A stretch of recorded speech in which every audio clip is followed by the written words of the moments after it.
संसार में पुरुष दो प्रकार का है, क्षर और अक्षर। समस्त प्राणियों का शरीर क्षर पुरुष अथवा परिवर्तनशील पुरुष है। मन सहित इंद्रियां जब कूटस्थ हो जाती हैं, तब वही अक्षर पुरुष है। उसका कभी विनाश नहीं होता। ये भजन की अवस्था है। स्त्रियों के प्रति कभी सम्मान तो कभी अपमान की भावना समाज में बनी ही रहती है, किंतु गीता की अपौरुषेय वाणी में यह है कि शूद्र, अल्पज्ञ, वैश्य, विधि प्राप्त, स्त्री पुरुष कोई क्यों न हो, मेरी शरण आकर परम गति को प्राप्त होता है। अतः इस कल्याण पथ में स्त्रियों का वही स्थान है जो एक पुरुष का है।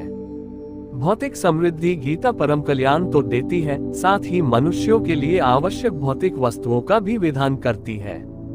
अध्याय 9/20-22 में योगेश्वर श्री कृष्ण कहते हैं कि बहुत से लोग निर्धारित विधि से मुझे पूछकर बदले में स्वर्ग की कामना करते हैं। उन्हें विशाल स्वर्ग लोक मिलता है, मैं देता हूँ। जो मांगोगे वो मुझसे मिलेगा, किंतु उपभोग के पश्चात समाप्त हो जाएगा, क्योंकि स्वर्ग के भोग भी नश्वर हैं। उन्हें पुनः जन्म लेना पड़ेगा। हाँ, मुझसे संबंधित होने के कारण वे नष्ट नहीं होते, क्योंकि मैं कल्याण स्वरूप हूँ। मैं उन्हें भोग देता हूँ और शनय निवृत्त कराकर पुनः उन्हें कल्याण में लगा देता हूँ। क्षेत्र जिन परमात्मा के श्रीमुख की वाणी यह गीता है, उन्होंने स्वयं परिचय दिया, इदम शरीर कौन्तेय क्षेत्रमित्यभिधीयते अर्जुन। ये शरीर ही क्षेत्र खेत है, जिसमें बोया गया भला और बुरा कर्म बीज संस्कार रूप में जमता है और कालांतर में सुख दुख का रूप लेकर भोग के रूप में मिलता है। आसुरी संपद अधम योनियों में ले जाने के लिए है, जबकि दैवी संपद परमदेव परमात्मा में प्रवेश दिलाती है। सद्गुरु के सानिध्य में इनमें निर्णायक युद्ध का आरंभ होता है। यही क्षेत्र क्षेत्रज्ञ की लड़ाई है। कुछ एक टीकाकार कहते हैं, एक कुरुक्षेत्र बाहर है और दूसरा मन के भीतर है। गीता का एक अर्थ बाहरी है, दूसरा भीतरी, लेकिन ऐसा कुछ नहीं है। वक्ता एक बात कहता है, किंतु श्रोता अपनी बुद्धि के अनुरूप ही उससे पकड़ पाते हैं, इसीलिए अनेक अर्थ प्रतीत होते हैं। साधन पथ पर क्रमशः चलकर जो भी पुरुष श्री कृष्ण के स्तर पर खड़ा हो जाएगा, तो जो दृश्य श्री कृष्ण के सामने था वही उसके सामने भी होगा। वही महापुरुष उनके मनोगत भावों को, गीता के संकेतों को समझ सकता है, समझा सकता है। गीता का एक भी श्लोक बाहर का चित्रण नहीं करता। खाना पहनना रहना आप जानते ही हैं। रहन सहन मान्यता लोक रीति नीति में देश काल और परिस्थितियों के अनुकूल परिवर्तन प्रकृति की देन है।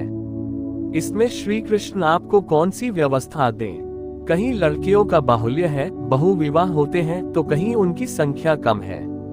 कहीं कई भाइयों के बीच एक पत्नी रह लेती है, इसमें श्री कृष्ण कौन सी व्यवस्था दें? द्वितीय विश्व युद्ध के पश्चात जापान में जनसंख्या की कमी समस्या बन गई, तो 30 बच्चों को जन्म देने वाली एक महिला को मदरलैंड देश की माता की उपाधि से सम्मानित किया गया। वैदिक कालीन भारत में पहले 10 संतान उत्पन्न करने का विधान था। अब 1 या 2 बच्चे होते हैं, घर में अच्छे का नारा लग रहा है। कदाचित वे न रहे तो देश के लिए चिंता का विषय नहीं, समस्या का हल ही होता है।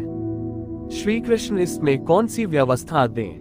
श्रेय, काम, क्रोध, लोभ, मोह के कहीं स्कूल नहीं खुले हैं, फिर भी इन विकारों में लड़के बड़े तथा सयानों से कहीं अधिक प्रवीण निकलते हैं। इसमें श्री कृष्ण क्या शिक्षा दें? ये सब तो प्रकृति द्वारा स्वचालित है। कभी वेद पढ़ाए जाते थे, धनुर्वेद गदायुद्ध सिखाया जाता था, आज इन्हें कौन सीखता है? आज तो पिस्टल चला रहे हैं। स्वचालित यंत्रों का युग है। कभी रथ संचालन सीखना पड़ता था, घोड़ों की लीद फेंकनी पड़ती थी, आज मोटरों का तेल साफ किया जाता है। इसमें श्री कृष्ण क्या बताएं? कह दे कि घोड़ों को ऐसे मत मलो। बाहर आपको कैसी व्यवस्था दें? पहले स्वाहा बोलने से वर्षा होती थी, आज मनचाही फसल लेने लगे हैं।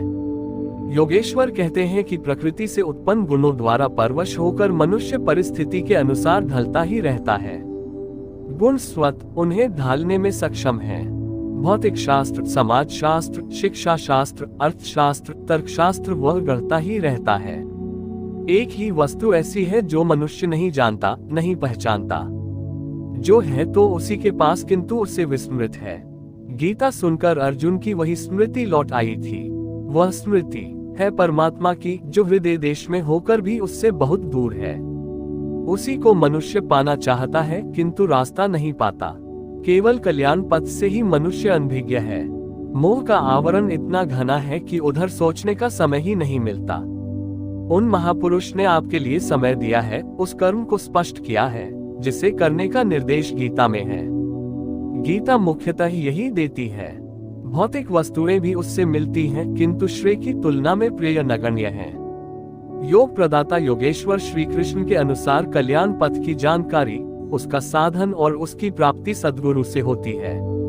इधर उधर तीर्थों में बहुत भटकने या बहुत परिश्रम से ये तब तक नहीं मिलता जब तक किसी संत द्वारा न प्राप्त किया जाए।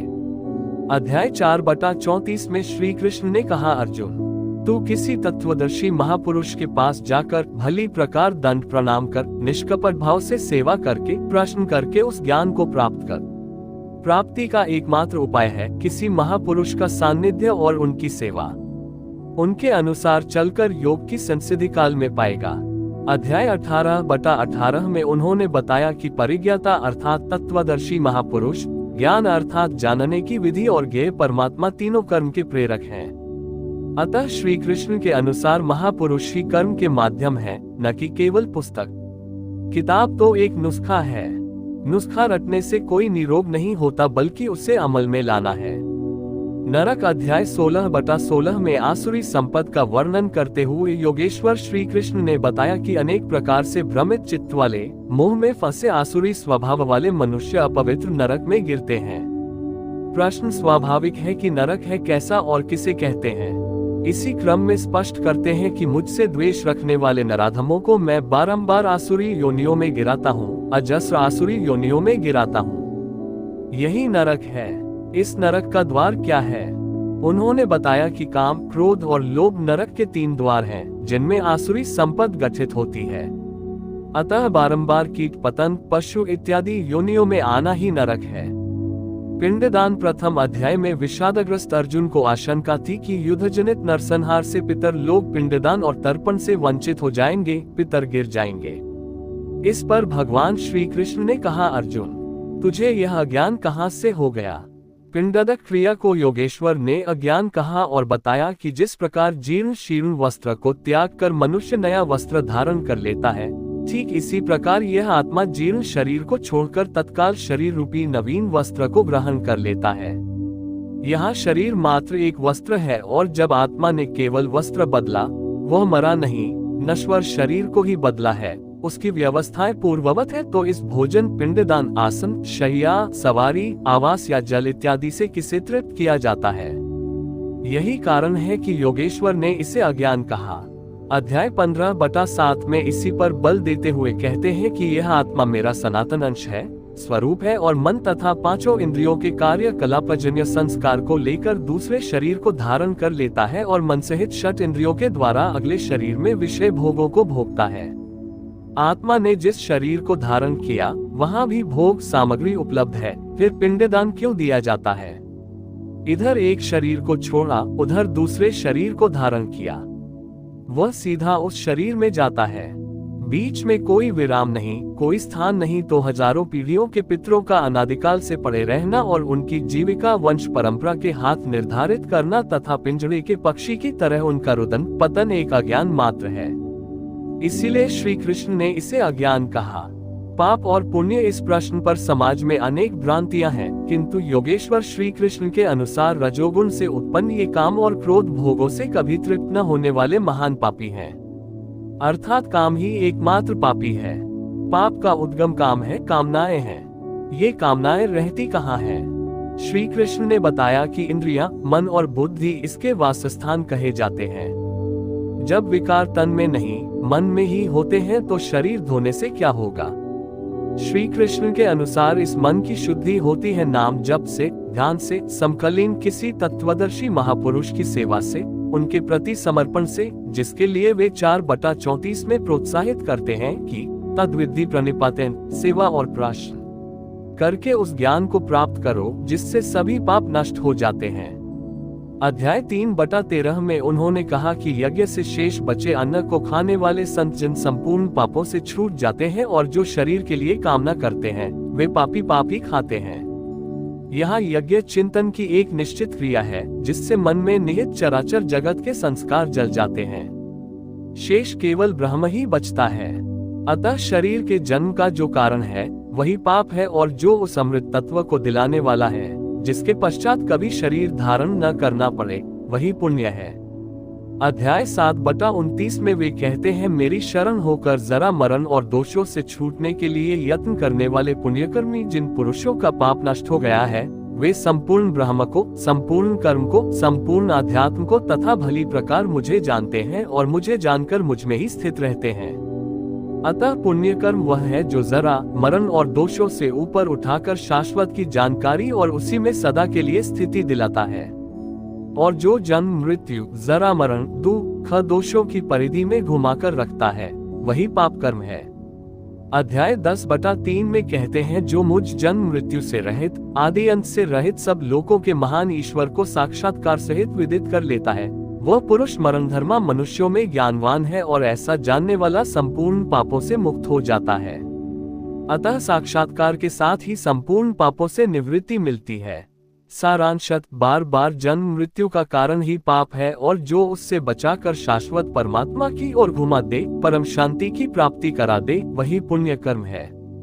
सच बोलना, केवल अपने परिश्रम का खाना, स्त्रियों में मातृभाव, ईमानदारी इत्यादि भी इस पुण्य कर्म के सहायक अंग हैं, किंतु सर्वोत्कृष्ट पुण्य है परमात्मा की प्राप्ति। जो मात्र एक परमात्मा की श्रद्धा को तोड़ता है वह पाप है। संत सब एक गीता अध्याय 4/1 में भगवान श्री कृष्ण ने बताया, इस अविनाशी योग को कल्प के आदि में मैंने सूर्य के प्रति कहा था, किंतु श्री कृष्ण के पूर्वकालीन इतिहास अथवा अन्य किसी भी शास्त्र में कृष्ण नाम का उल्लेख नहीं मिलता। वास्तव में श्री कृष्ण एक पूर्ण योगेश्वर हैं। वे एक अव्यक्त और अविनाशी भाव की स्थिति के हैं। जब कभी परमात्मा से मिलाने वाली क्रिया अर्थात योग का सूत्रपात किया गया तो इसी स्थिति वाले किसी महापुरुष ने किया, चाहे वह राम हो या ऋषि जरथुस्त्र ही क्यों न रहे हो। परवर्ती काल में यही उपदेश ईसा, मोहम्मद, गुरु नानक इत्यादि जिस किसी के द्वारा निकला, कहा श्री कृष्ण ने ही। अतः सभी महापुरुष एक ही हैं। सबके सब एक ही बिंदु का स्पर्श कर एक ही स्वरूप को पाते हैं। ये पद एक इकाई है। अनेक पुरुष इस पद पर चले गए, लेकिन जब पाएंगे एक ही पद को पाएंगे। ऐसी अवस्था को प्राप्त संत का शरीर एक मकान मात्र रह जाता है। वे शुद्ध आत्म स्वरूप हैं। ऐसी स्थिति वालों ने कभी कुछ कहा तो एक योगेश्वर ने ही कहा। संत कहीं न कहीं तो जन्म लेता ही है। पूरब अथवा पश्चिम में, श्याम अथवा श्वेत परिवार में, पूर्व प्रचलित किन्हीं धर्मावलंबियों के बीच अथवा अबोध कबीलों में, सामान्य जीवन जीने वाले गरीब अथवा अमीरों में जन्म लेकर भी संत उनकी परंपरा वाला नहीं होता। वह तो अपने लक्ष्य परमात्मा को पकड़कर स्वरूप की ओर अग्रसर हो जाता है, वही हो जाता है। उसके उपदेशों में जाति पाति, वर्गभेद और अमीर गरीब की दीवारें नहीं रहती हैं। यहाँ तक कि उसकी दृष्टि में नर्मदा का भेद भी नहीं रह जाता। देखें गीता 15:16 द्वाविमो पुरुषोलोकै। महापुरुषों के पश्चात उनके अनुयायी अपना संप्रदाय बनाकर संकुचित हो जाते हैं। किसी महापुरुष के पीछे चलने वाले यहूदी हो जाते हैं तो किसी के अनुयायी ईसाई, मुसलमान, सनातनी इत्यादि हो जाते हैं, किंतु इन दीवारों से संत का संबंध कदापि नहीं होता। संत न तो कोई सांप्रदायिक है और न कोई जाति। संत संत है, उन्हें किसी सामाजिक संगठन में न समेटें। अतः संसार भर के संतों की, चाहे किसी कबीले में उनका जन्म हुआ है, चाहे किसी मजहब संप्रदाय वाले उनका पूजन अधिक करते हो, किसी सांप्रदायिक प्रभाव में आकर ऐसे संतों की आलोचना नहीं करनी चाहिए, क्योंकि वे निरपेक्ष हैं। संसार के किसी भी स्थान में उत्पन्न संत निंदा के योग्य नहीं होता। यदि कोई ऐसा करता है तो वह अपने अंदर स्थित अंतर्यामी परमात्मा को दुर्बल करता है, अपने परमात्मा से दूरी पैदा कर लेता है, स्वयं अपनी क्षति करता है। संसार में जन्म लेने वालों में यदि आपका कोई सच्चा हितैषी है तो संत ही। अतः उनके प्रति सहृदय रहना संसार भर के लोगों का मूल कर्तव्य है। इससे वंचित होना अपने को धोखा देना है। वेद गीता में वेद का वर्णन बहुत आया है, किंतु कुल मिलाकर वेद मार्ग निर्देशक माइलस्टोन चिन्ह मात्र हैं। मंजिल तक पहुंच जाने पर उस व्यक्ति के लिए उनका उपयोग समाप्त हो जाता है। अध्याय 2/45 में श्री कृष्ण ने कहा, अर्जुन, वेद तीनों गुणों तक ही प्रकाश कर पाते हैं, तू वेदों के कार्य क्षेत्र से ऊपर उठ। अध्याय 2/46 में कहा, सब ओर से परिपूर्ण स्वच्छ जलाशय प्राप्त होने पर छोटे जलाशय से मनुष्य का जितना प्रयोजन रह जाता है, अच्छी प्रकार ब्रह्म के ज्ञाता महापुरुष अर्थात ब्राह्मण का वेदों से उतना ही प्रयोजन रह जाता है, किंतु दूसरों के लिए तो उनका उपयोग है ही। अध्याय 8/28 में कहा, अर्जुन, मुझे तत्व से भली भांति जान लेने पर योगी वेद, यज्ञ, तप, दान इत्यादि के पुण्य फलों को पार कर सनातन पद को प्राप्त हो जाता है। अर्थात जब तक वेद जीवित हैं, यज्ञ करना शेष है, तब तक सनातन पद की प्राप्ति नहीं है। अध्याय 15/1 में बताया, ऊपर परमात्मा ही जिसका मूल है, नीचे कीट पतंग पर्यंत प्रकृति जिसकी शाखा प्रशाखा है, संसार ऐसा पीपल का एक अविनाशी वृक्ष है। जो इसे मूल सहित जानता है वह वेद का ज्ञाता है। इस जानकारी का स्रोत महापुरुष हैं, उनके द्वारा निर्दिष्ट भजन है। पुस्तक या पाठशाला भी उन्हीं की ओर प्रेरित करते हैं। ओम श्री कृष्ण के निर्देशन में ओम के जप का विधान पाया जाता है। अध्याय 7/8 ओंकार मैं हूँ। 8/13 ओम का जप कर और मेरा चिंतन कर। अध्याय 9/17 जानने योग्य पवित्र ओंकार मैं हूँ। अध्याय 10/33 अक्षरों में अकार हूँ। 10/25 वचनों में एक अक्षर मैं हूँ।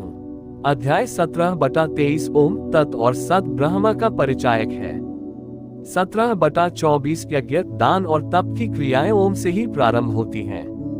अतः श्री कृष्ण के अनुसार ओम का जप नितांत आवश्यक है, जिसकी विधि किसी अनुभवी महापुरुष से सीखें। गीतोक्त ज्ञान ही विशुद्ध मनुस्मृति गीता आदिमानव महाराज मनु से भी पूर्व प्रकट हुई है। इमन विवस्वते योग प्रोक्तवान अहमव्यय। 4/1 अर्जुन, इस अविनाशी योग को मैंने कल्प के आदि में सूर्य से कहा तथा सूर्य ने मनु से कहा। मनु ने उसे श्रवण कर अपनी याददाश्त में धारण किया, क्योंकि श्रवण की गई वस्तु मन की स्मृति में ही रखी जा सकती है। इसी को मनु ने राजा इक्ष्वाकु से कहा। इक्ष्वाकु से राजर्षियों ने जाना और इस महत्वपूर्ण काल से यह अविनाशी योग इसी पृथ्वी में लुप्त हो गया। आरंभ में कहने और श्रवण करने की परंपरा थी, लिखा भी जा सकता है ऐसी कल्पना नहीं थी। मनु महाराज ने इसे मानसिक स्मृति में धारण किया तथा स्मृति की परंपरा दी। इसलिए ये गीतोक्त ज्ञान ही विशुद्ध मनुस्मृति है।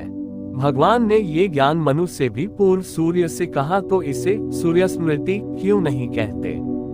वस्तुतः सूर्य ज्योतिर्मय परमात्मा का वह अंश है जिससे इस मानव सृष्टि का सृजन हुआ। भगवान श्री कृष्ण कहते हैं, मैं ही परम चेतन बीज रूप से पिता हूँ, प्रकृति गर्भ धारण करने वाली माँ है। वह बीज रूप पिता सूर्य है। सूर्य परमात्मा की वह प्रशक्ति है जिसने मानव की संरचना की। वह कोई व्यक्ति नहीं, और जहाँ परमात्मा के उस ज्योतिर्मय तेज से मानव की उत्पत्ति हुई, उस तेज में वह गीतोक्त ज्ञान भी प्रसारित किया, अर्थात सूर्य से कहा। सूर्य ने आदि मनु से कहा, इसलिए यह अविनाशी योग ही मनुस्मृति है। सूर्य कोई व्यक्ति नहीं, बीज है। भगवान श्री कृष्ण कहते हैं, अर्जुन, वही पुरातन योग मैं तेरे लिए कहने जा रहा हूँ। तू प्रिय भक्त है, अनन्य सखा है। अर्जुन मेधावी थे, सच्चे अधिकारी थे। उन्होंने प्रश्न परिप्रश्नों की श्रृंखला खड़ी कर दी कि आपका जन्म तो अब हुआ है और सूर्य का जन्म बहुत पहले हुआ है।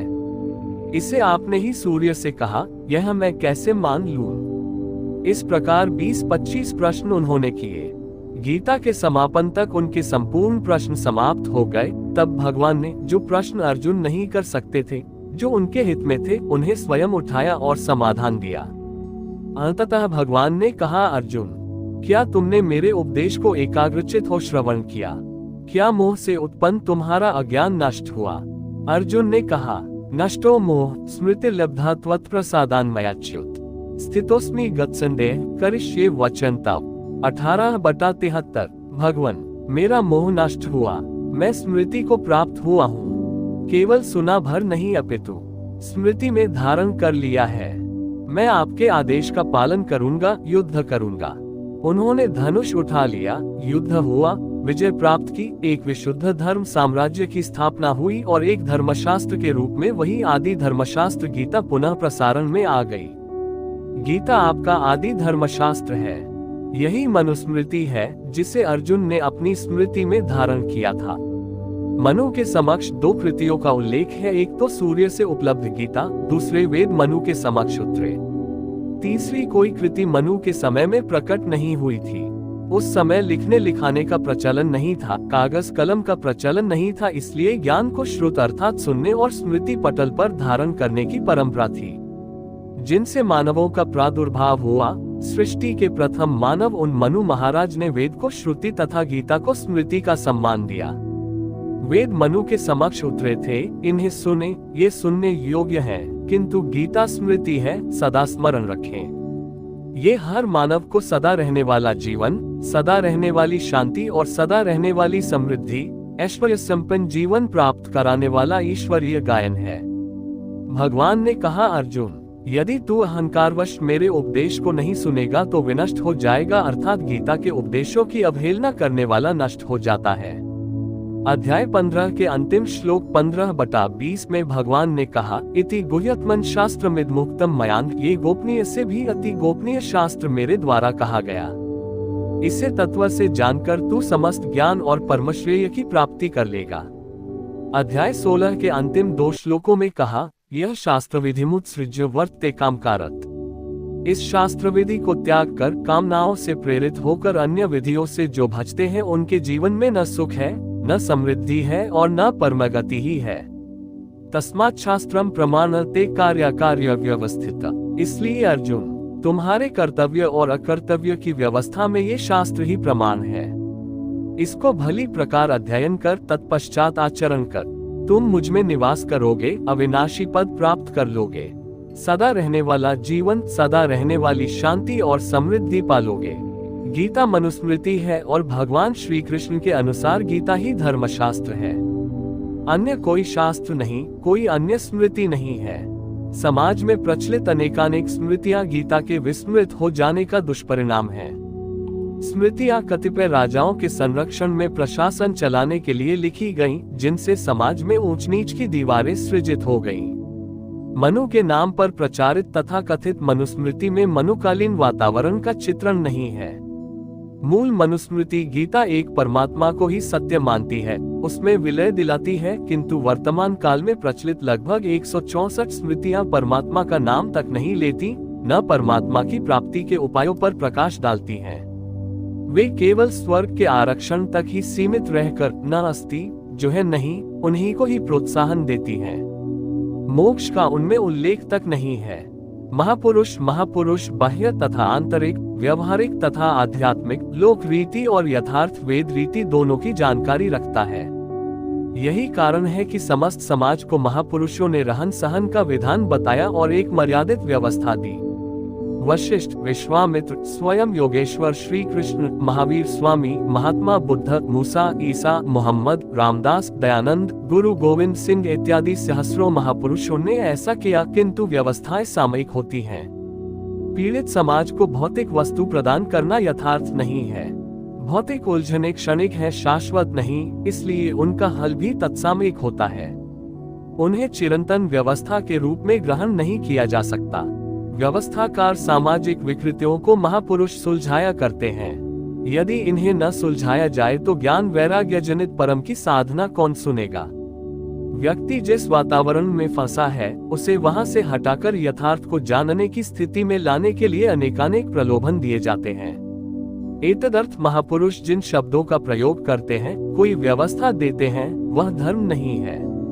उससे 100-200 साल की व्यवस्था मिलती है, 400-600 साल के लिए उदाहरण बन जाता है और 1000-2000 वर्ष में वह सामाजिक आविष्कार नवीन परिस्थितियों के साथ साथ निष्प्राण हो जाता है।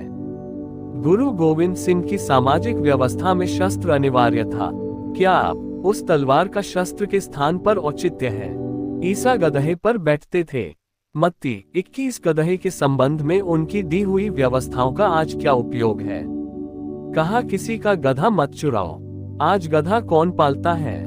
इसी प्रकार योगेश्वर श्री कृष्ण ने उस समय के समाज को सम्यक व्यवस्थित किया, जिसका उल्लेख महाभारत, भागवत इत्यादि ग्रंथों में है। साथ ही इन ग्रंथों में उन्होंने यथार्थ का भी यत्र तत्र चित्रण किया।